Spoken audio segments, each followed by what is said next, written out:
Hello दोस्तों, love for English literature में आपका स्वागत है। आज हम बात करेंगे एल्फ्रेड टेनिसन की पोयम ब्रेक ब्रेक ब्रेक। दोस्तों, बहुत ही फेमस पोयम है और ये एक एलिजी है। इसको टेनिसन ने अपने दोस्त आर्थर हेलम, जिसकी डेथ 1833 में हो गई थी, उसकी याद में इस पोयम को लिखा है और इस पोयम को फर्स्ट टाइम 1842 में पब्लिश कराया गया है।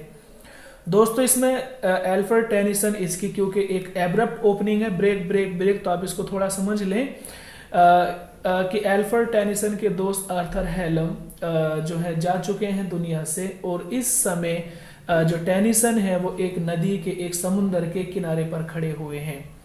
तो वहां पर देखते हैं एल्फ्रेड टेनिसन के जो समुंदर की लहरें हैं वो बहुत तेजी के साथ आकर चट्टानों से टकरा रही हैं, और इस तरह टेनिसन इस बात से इमेजिन कर रहे हैं कि ये चट्टानें भी अपने दर्द को, अपने दुख को बयान कर रही हैं, और इनके अंदर भी अपने दोस्त को या किसी चीज को लेकर एक गुस्सा है, जिसको कि ये अपने सर को लगातार इन चट्टानों से टकरा रही हैं, यानी अपने सर को इन पहाड़ों में मार रही हैं। तो एक तो ये दुनिया हो गई, और दूसरी तरफ बच्चे हैं जो कि खेल रहे हैं। एक जो है शिपमैन है, उसका बेटा है जो कि गाना गा रहे हैं, कुछ बच्चे चिल्ला रहे हैं, गेम खेल रहे हैं। तो सब अपने अपने काम में लगे हुए हैं, लेकिन एक एल्फ्रेड टेनिसन है तो वो चुपचाप खड़े हुए हैं, और जो उनके अंदर फीलिंग्स आ रही हैं, जो भी वो सोच रहे हैं, कोई ऐसा आदमी नहीं है जिससे वो अपनी बात को बता सकें। तो देखेंगे, थोड़ा सा समझे पोयम को। आसान है कि ब्रेक ब्रेक ब्रेक के तोड़ दो, यानी जो चट्टानें टकरा रही हैं लगातार, जो है समुंदर की लहरें जो चट्टानों से टकरा रही हैं, उनके लिए वर्ड है कि ब्रेक ब्रेक ब्रेक के तोड़ दो तोड़ दो तोड़ दो। किसको? दाई कोल्ड ग्रे स्टोन्स, इन ग्रे स्टोन्स को, जो चट्टानों में पत्थर लगे हुए हैं, इन पत्थरों को तोड़ दो। ओ सी, ओ समुंदर की लहरों, कि ओ समुंदर की लहरों, इन चट्टानों पर लगे हुए गिरे स्टोन्स को तोड़ दो तोड़ दो तोड़ दो।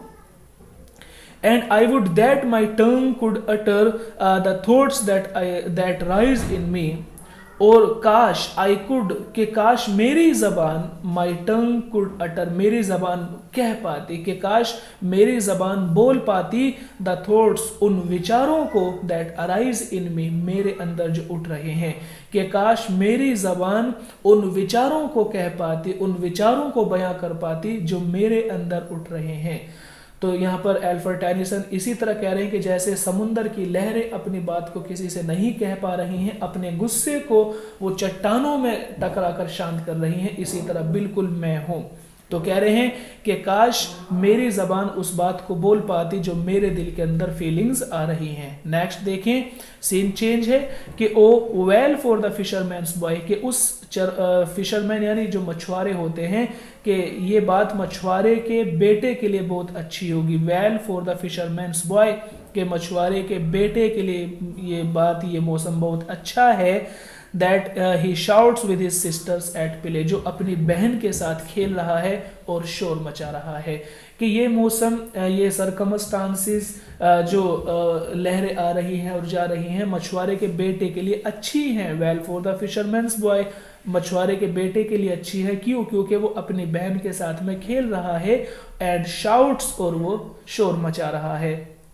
यह किसके लिए अच्छी हो सकती है? O well for the sailor's lad, या फिर जो नाविक है, नाविक के बेटे के लिए अच्छी हो सकती है। ये लहरें जो उठकर आ रही हैं, हालांकि समुंदर तो अपनी परेशानी बयान कर रहा है, लेकिन ये फिशरमैन के लड़के के लिए और एक नाविक के लड़के के लिए ये लहरें अच्छी हो सकती हैं।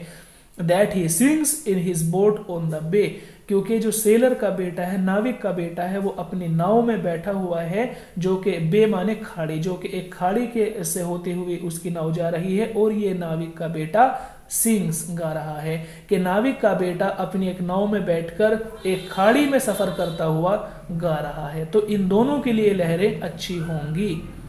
And the stately ships go on, और एक बड़ा, जो बड़े बड़े जहाज हैं, बड़े बड़े जो शिप्स हैं, समुद्री जहाज हैं, गो ऑन, वो कंटिन्यू अपना सफर कर रहे हैं। कहाँ? टू देयर हेवन, अपने स्टेशन की तरफ, अपने बंदरगाह की तरफ, अंडर द हिल, इस पहाड़ी के नीचे से होते हुए, कि बड़े बड़े जहाज इस पहाड़ी के नीचे से होते हुए अपने बंदरगाह की तरफ सफर कर रहे हैं। बट ओ, लेकिन O, for the touch of the vanish hand, लेकिन कोई ऐसा हाथ नहीं है जिसको मैं टच कर सकूं। For the touch of a vanish hand, कि कोई ऐसा हाथ नहीं है, यानी जो था मेरे पास वो सब खत्म हो गया। वैनिश माने खत्म हो जाना। अब ये एलिजी है तो हम यहाँ पर आर्थर हेलम को लेंगे कि आर्थर हेलम ही है जिनसे मैं अपनी बात को कह सकता था, उसके साथ अपनी फीलिंग शेयर कर सकता था। तो यहाँ पर हैंड माने सपोर्ट के लेंगे कि मेरे पास कोई ऐसी सपोर्ट नहीं है जिसको मैं टच कर सकूं, जिससे मैं अपनी बात बता सकूं, अपनी कहानी बयान कर सकूं, कि मेरे लिए सब कुछ खत्म हो गया, सारी सपोर्ट, सारी जो दुनिया है मेरे लिए वैनिश हो गई है, खत्म हो गई है, और मैं अब एक तरह से क्या हो गई हूँ, मेरी जबान भी अब बोल नहीं पा रही है, मैं बोल ही नहीं पा रहा हूँ क्योंकि मेरे पास बोलने के लिए तो कुछ है ही नहीं, किससे बोलूं। तो कह रहे हैं कि for the touch of a vanish hand, कि मेरे पास कोई सपोर्ट नहीं रही, मेरा दोस्त आर्थर हेलम दुनिया से वैनिश यानी खत्म हो गया, जा चुका है। And the soul and the sound of a voice that is still, और अब मेरे दोस्त आर्थर हेलम की जो आवाज है, उसकी जो वॉइस है, दैट इज स्टिल, वो भी शांत हो गई है। यानी ना तुम मेरे पास कुछ कहने के लिए है और ना ही कुछ सुनने के लिए है, कि मेरा दोस्त दुनिया से जा चुका है और उसी के साथ साथ उसकी आवाज भी चली गई है। तो फिर कहते हैं कि ब्रेक ब्रेक ब्रेक, जब सब कुछ खत्म हो ही गया तो फिर तोड़ डालो, तोड़ डालो, तोड़ डालो। At the foot of the crags, O sea, के ओ समुंदर की लहरों, इस चट्टान से टकरा टकरा कर इसके पत्थरों को तोड़ डालो और अपने आप को भी खत्म कर दो। बट लेकिन the tender grace of a day that is dead will never come back to me, कि वो दिन, टेंडर ग्रेस, कि वो अच्छे दिन मेरे लिए चले गए हैं। लेकिन ये कह रहे हैं the tender grace of a day, के दिन के जो बहुत अच्छा समय दिन का होता है, दैट इज डेड, वो खत्म हो गया, यानी मेरे अच्छे दिन खत्म हो गए, मेरा अच्छा समय खत्म हो गया है। Will never back to me, और ये कह रहे हैं कि अब वो अच्छा समय मेरे पास कभी वापस नहीं आएगा। Will never come back to me, कि वो अच्छा समय मेरे पास वापस कभी नहीं आएगा, जो अच्छा समय मेरे से जा चुका है। यानी मेरा दोस्त आर्थर हेलम दुनिया से चला गया है, उसके साथ मेरा समय अच्छा होता था, अब वो ही नहीं आएगा तो मेरा अच्छा समय कभी वापस नहीं आएगा। तो दोस्तों समझ आ गई होगी, छोटी सी पोयम थी। सुनने के लिए धन्यवाद, आपका दिन शुभ हो।